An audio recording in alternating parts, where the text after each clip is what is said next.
જય શ્રી કૃષ્ણ મિત્રો, bank Nifty પ્રિડિક્શનમાં આપ સર્વેનું હાર્દિક સ્વાગત છે. મિત્રો, બેંક નિફ્ટી માટેનું આજનું આપણું શું ડિસ્કશન હતું અને માર્કેટ આજે કેવી રીતે કામ કર્યું સૌથી પહેલાં આપણે એ સમજી લઈએ. મિત્રો, બેંક નિફ્ટીમાં આપણે ટોટલ 3 સ્ટ્રેટેજી બનાવી હતી આજના માટેની. આપણું ક્લિયર ડિસ્કશન હતું કે આપણે એક આ પોઈન્ટ ઉપર જો માર્કેટ આપણને મળે, આ પોઈન્ટ હતો આપણો 53,100નો પોઈન્ટ. સેકન્ડ પોઈન્ટ હતો આપણો આઈડિયો 53,350. 53,350 આ પોઈન્ટની આજુબાજુ મળે તો આપણે અહીંથી પીની પોઝિશન લેવાની હતી. આ પોઈન્ટની આજુબાજુ મળે તો બી આપણે અહીંયાથી પીની પોઝિશનનું ડિસ્કશન હતું. નીચેની સાઈડના આપણે આ પોઈન્ટથી ટાર્ગેટ્સ રાખ્યા હતા 53,750, 53,750, 53,800ની આજુબાજુના આપણા ટાર્ગેટ્સ હતા. ત્રીજી સ્ટ્રેટેજી આપણી હતી કે જો માર્કેટ ગેપડાઉન જ ઓપન થાય 53,700-800ની રેન્જમાં આપણને મળે તો આપણે અહીંયાથી એક કોલની પોઝિશન ટ્રાય કરીશું ને આપણે લગભગ 53,100ના ટાર્ગેટ રાખ્યા હતા. આ આપણું ક્લિયર ડિસ્કશન હતું. સ્ટ્રેટેજી 1, સ્ટ્રેટેજી 2 અને સ્ટ્રેટેજી 3. માર્કેટ તમે જોશો મિત્રો, આજે ઓપન થયું, લગભગ હળવું ગેપડાઉન ઓપન થયું. મેં તમને કાલે ક્લિયર કહ્યું હતું મિત્રો કે આજનું માર્કેટ ટ્રિકી હોઈ શકે છે. ટ્રિકી એટલા માટે કે માર્કેટમાં 2 દિવસથી કન્ટિન્યુઅસ એક ફોલ આવી રહ્યો હતો. તો જ્યારે બી માર્કેટમાં આવી રીતના કન્ટિન્યુએશનમાં ચાલતું હોય ત્યારે જે ત્રીજો દિવસ હોય એ રિટેલ ટ્રેડર એને એક માનસિકતા હોય છે કે આજે બી માર્કેટ બહુ જ મોટી રેડ કેન્ડલ બનાવશે, મતલબ કે આજે બી માર્કેટ બહુ જ તૂટશે. અને જ્યારે બી રિટેલ ટ્રેડર આવું એઝ્યુમ કરતું હોય ત્યારે જે ઓપરેટર્સ હોય છે, જે મોટા મોટા ટ્રેડર્સ હોય છે, એ માર્કેટમાં મેનિપ્યુલેશન કરે છે. મેનિપ્યુલેશન ઇન ધ સેન્સ કે એ તમને માર્કેટને સમજવા જ નહીં દે, કોઈ જ લેવલ કે કોઈ જ સેટઅપ ઉપર તમને કામ નહીં કરવા દે અને અલ્ટિમેટલી તમારો એસએલ લેશે.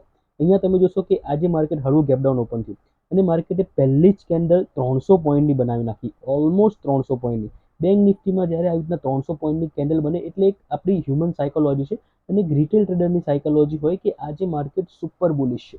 એટલે જે આપણે પુટની સ્ટ્રેટેજી વિચારી હોય કે ભાઈ આપણે પુટ લેવાનો છે, કોલ ફક્ત ને ફક્ત આ પોઈન્ટથી લેવાનો છે, તો આપણા મગજમાંથી આ પુટનો વિચાર નીકળી જાય છે. તમે હો કે હું હો, કોઈ બી હોય, જે શરૂઆતના જે ટ્રેડિંગના તબક્કામાં હોય છે ત્યારે તમે આ માર્કેટમાં મેનિપ્યુલેશનને સમજી નથી શકતા અને આ ટ્રેપમાં તમે ફસાઈ જાઓ છો. કે આજે ઘણા બધા મિત્રો ટ્રેપમાં ફસાયા છે. કારણ કે જ્યારે આવી 300 પોઈન્ટની કેન્ડલ બને એટલે જ્યારે જેવી આ કેન્ડલ ક્લોઝ થાય તો ઘણા લોકો તો આ કેન્ડલ બનતી છે ત્યારે જ એન્ટ્રી લીધી છે અને અહીંયા એ લોકો કોલમાં બેસી ગયા છે. અને જે મિત્રો કોલમાં બેઠા છે ને, માર્કેટે આજે એનું કેપિટલ ઝીરો કરી નાખ્યો છે. મિત્રો, હું તમને ગેરંટી મારું છું કે જે લોકો આજે 1 લાખની કેપિટલ લઈને બેઠા છે ને માર્કેટે, એ 1 લાખના આજે 10,000 કરી નાખ્યા છે.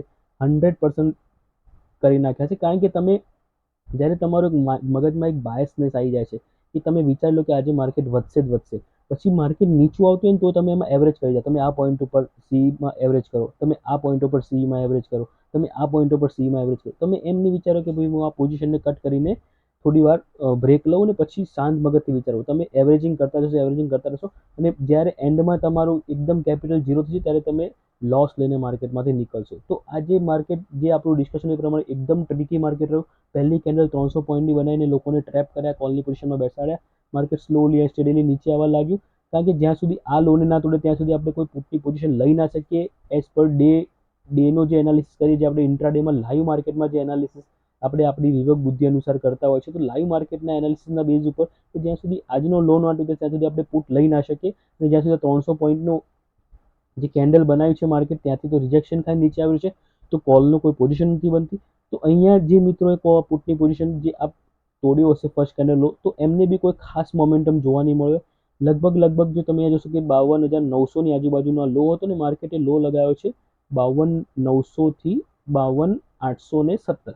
એટલે 100 પોઈન્ટ બી પૂરાનો મોમેન્ટમ મળ્યો નહીં હોય. 80-90 પોઈન્ટનો મોમેન્ટમ આપીને માર્કેટ રિવર્સ થઈ ગયું અને પછી એક માર્કેટ રેન્જ બાઉન્ડ બનીને એક રેન્જમાં રહી ગયું. એટલે ઓવરઓલ માર્કેટમાં આજે કહું કે મોટા ભાગે 10માંથી 9 ટ્રેડરે આજે લોસ કર્યો હશે, ડેફિનેટલી એ શ્યોર છે.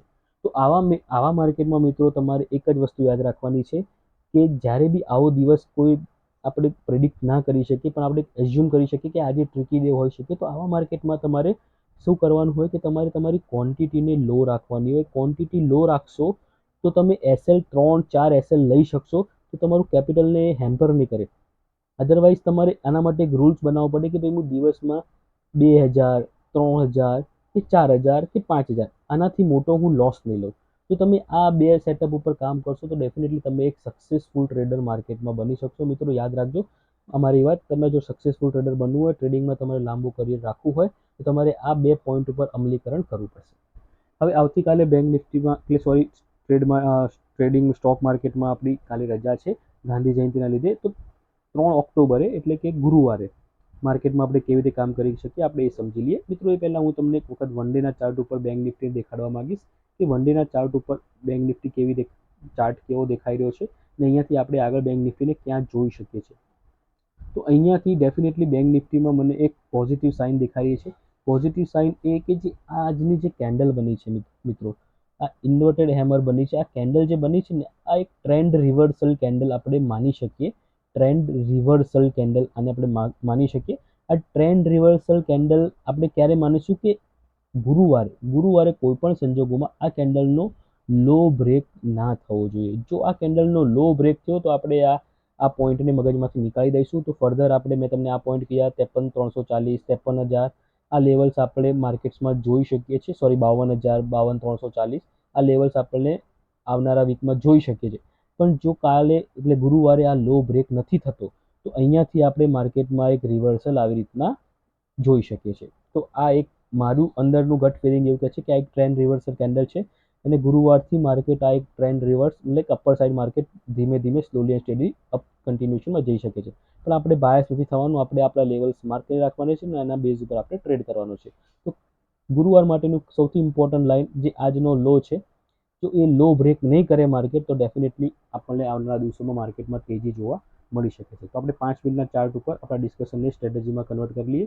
તો આપણું ડિસ્કશન એકદમ સિમ્પલ રાખીશું મિત્રો. ગુરુવાર માટે ચાર્ટને આપણે ઝૂમ કરી દીધો છે. જો ગુરુવારે માર્કેટ અહીંયા ફ્લેટ ઓપન થાય છે, અહીંયા ફ્લેટ ઓપન થઈ જાય છે, તો ફ્લેટ ઓપનિંગના કેસમાં કોઈ પણ કોલની પોઝિશન આપણે આ પોઈન્ટની ઉપર લેવાની છે 53,120.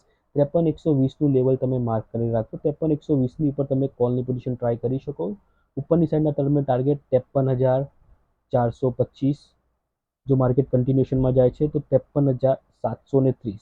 આ બે લેવલ્સ તમને માર્કેટ ગુરુવારે દેખાડી શકે છે. જો 53,120ની ઉપર માર્કેટ નીકળે છે અને એક 5 મિનિટની કેન્ડલ ક્લોઝિંગ આપે છે, આ એક કન્ડિશન 1 થઈ ગઈ. જો માર્કેટ ફ્લેટ ઓપન થઈને નીચે આવવા લાગે છે તો નીચેની સાઈડ મિત્રો થોડુંક તમારે સમજી વિચારીને ટ્રેડ લેવાનો છે કે માર્કેટમાં 53,800ની નીચે જો એક 15 મિનિટની કેન્ડલ ક્લોઝિંગ આપે, 15 મિનિટની કેન્ડલ ક્લોઝ થાય તો તમારે એક પીની પોઝિશન લેવાની છે, અદરવાઇઝ નથી લેવાની. જો 53,800ની નીચે એક 15 મિનિટની કેન્ડલ ક્લોઝિંગ આપે છે તો આપણે એક પીની પોઝિશન લઈશું. નીચેની સાઈડ આપણને ટાર્ગેટ્સ મેં તમને કયા 52,800ની નીચે એક 15 મિનિટની કેન્ડલ ક્લોઝ આપે છે તો આપણે એક પીની પોઝિશન લઈશું અને નીચેની સાઈડ આપણને 52,340, 52,100 સુધીના બી આપણને ટાર્ગેટ્સ જોવા મળી શકે છે. આ બે સિનારીઓ આપણા માટે બેસ્ટ રહેશે.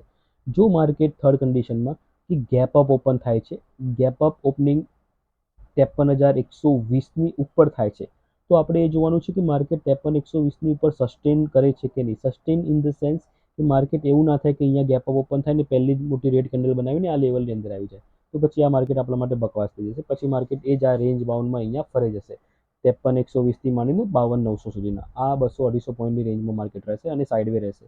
તો ગેપ અપ ઓપન થઈને 53,120ની ઉપર સસ્ટેન થવું જરૂરી છે. તો એટલીસ્ટ માર્કેટ 15 મિનિટ 53,120ની ઉપર એટલે ડેટ મીન્સ કે 15 મિનિટની કેન્ડલ 53,120ની ઉપર ક્લોઝ આપે તો આપણે કોલના પોઝિશનમાં એકદમ લો ક્વોન્ટિટીમાં 10% ક્વોન્ટિટીમાં આપણે કોલની પોઝિશનમાં બેસીશું અને ઉપરની સાઈડના ટાર્ગેટ્સ આપણા સેમ રહેશે 425, 53,425, 53,750. જો માર્કેટ મોટું ગેપ ડાઉન ઓપન થાય છે ફોર્થ કન્ડિશન જો માર્કેટ ગેપ ડાઉન ઓપન થાય છે અને ગેપ ડાઉન 52,800ની નીચે માર્કેટ ગેપ ડાઉન ઓપન થાય છે તો આપણે માર્કેટમાં સેમ વસ્તુ 15 મિનિટ આપણે વેટ કરીશું. 15 મિનિટ એટલા માટે કહું છું, 1 અવર કહીશ તો 1 અવર બહુ લેટ થઈ જશે કારણ કે માર્કેટમાં બહુ ફાસ્ટ મોમેન્ટમ ઉપરની સાઈડ નીચેની સાઈડ આવી શકે છે શરૂઆતના 1 કલાકમાં.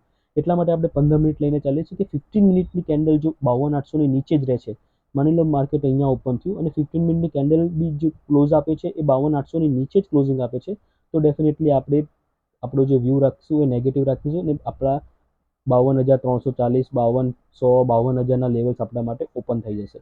જો માર્કેટ 15 મિનિટમાં ઉપર આવી જાય છે અને 52,900ની અંદર આવી જાય છે, માની લો અહીંયા ગેપ ડાઉન ઓપન થયું અને 15 મિનિટમાં માર્કેટ અહીંયા 52,900 એટલે આજના લોની ઉપર આવી જાય છે તો પછી આપણે માર્કેટમાં વેટ કરીશું એક સેટઅપ ઉપર. એક આપણને લાઈવ માર્કેટમાં કોઈ પેટર્ન કે સેટઅપ દેખાય તો આપણે ટ્રેડ લઈશું, અદરવાઇઝ માર્કેટમાં આપણે અવોઇડ કરીશું. ગેપડાઉનના કેસમાં આપણે માર્કેટને અવોઇડ કરીશું. તો 15 મિનિટની કેન્ડલ 52,800ની નીચે ગેપડાઉન ઓપન થાય છે અને 15 મિનિટની કેન્ડલ 52,900ની ઉપર એને ક્લોઝિંગ આપે છે તો આપણે આ માર્કેટને અવોઇડ કરીશું. અધરવાઇઝ જો 52,800ની નીચે જ ક્લોઝિંગ રાખે છે તો પછી આપણે પીની પોઝિશનમાં આપણે 10 to 20% ક્વોન્ટિટીમાં બેસી શકીશું અને આપણા ટાર્ગેટ્સ 52,340 5200 રહી શકે છે. આશા રાખું છું મિત્રો આજનું એનાલિસિસ તમને ગમશે. મિત્રો વિડીયો ગમે તો ચોક્કસ લાઇક કરજો, ચેનલને સબસ્ક્રાઇબ કરજો. Thank you. જય શ્રી કૃષ્ણ.